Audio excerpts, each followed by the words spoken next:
Welcome, parents, to episode 3 of Parent Power. We hope you've been able to watch episode 1 on the importance of talking with your babies and children, and episode 2 on the significance of time. Parenting is the race of a lifetime, one that is challenging but so worth it. Let's continue our race with the next leg, called tales. Well, tales is a synonym for stories. Stories educate, entertain, and develop lifelong learning. Reading is the easiest and most important way to share stories. Let's find out why. Reading stories to your baby, toddler, and child will develop vocabulary and lay the foundation for reading. Books help your child make sense of what they hear, especially since you will ask questions and react to that story. Books will use words that you may not use often, and these will expand your child's vocabulary as he and she learns to talk and read. Books require focus and listening, and these are critical skills for learning at school and in life. Books develop the brain and stimulate growth. As you snuggle up with a good book and your child, remember that this will strengthen the bond between you. Music to your ears will be, "Oh, one more story, please." This kind of comment means your child loves being with you and loves hearing stories. Reading will expand your child's vocabulary beyond the words you use in conversation and will ensure that your child gets a fair start when school starts. Students whose parents read and talk with them will start school ahead of others. Will your child start with only 500 words or more than 2,000? You make the difference where your child will start their race to reading.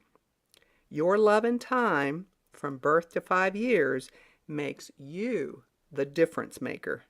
Go parents! Learning to listen to a story and react to what is happening in the book will build focus, attention, and understanding.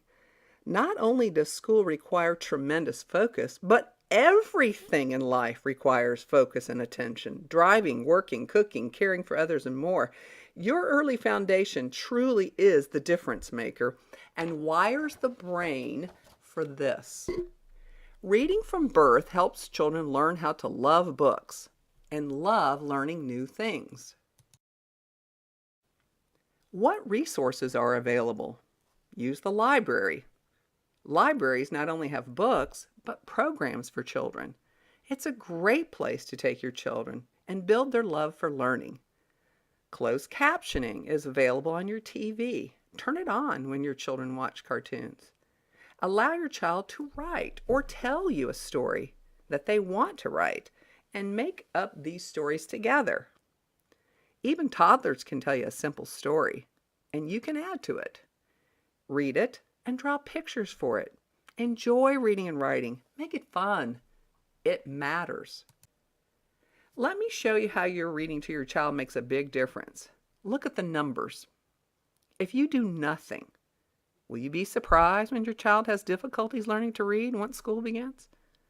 Compare the other numbers of parents who read more. The average number of words in a child's picture book is about 1,000 words. However, some have more and some have less, but the average is about 1,000. So look at the math equation. Remember, you are your child's first and most important teacher who matters the most. When your child starts school, the amount of reading you did with your child during these early years will be very evident to the teacher and will impact their reading progress. Almost all teachers want their students to read or be read to every night. Living in the 21st century requires a lot of reading, which is why teachers stress it so much.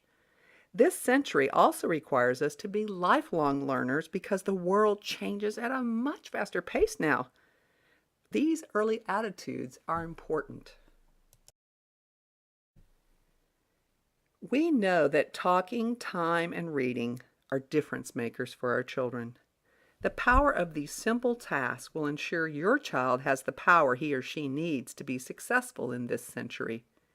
We hope you will continue your race and try our next video called Teachers, because teachers are your biggest support system in the race of learning.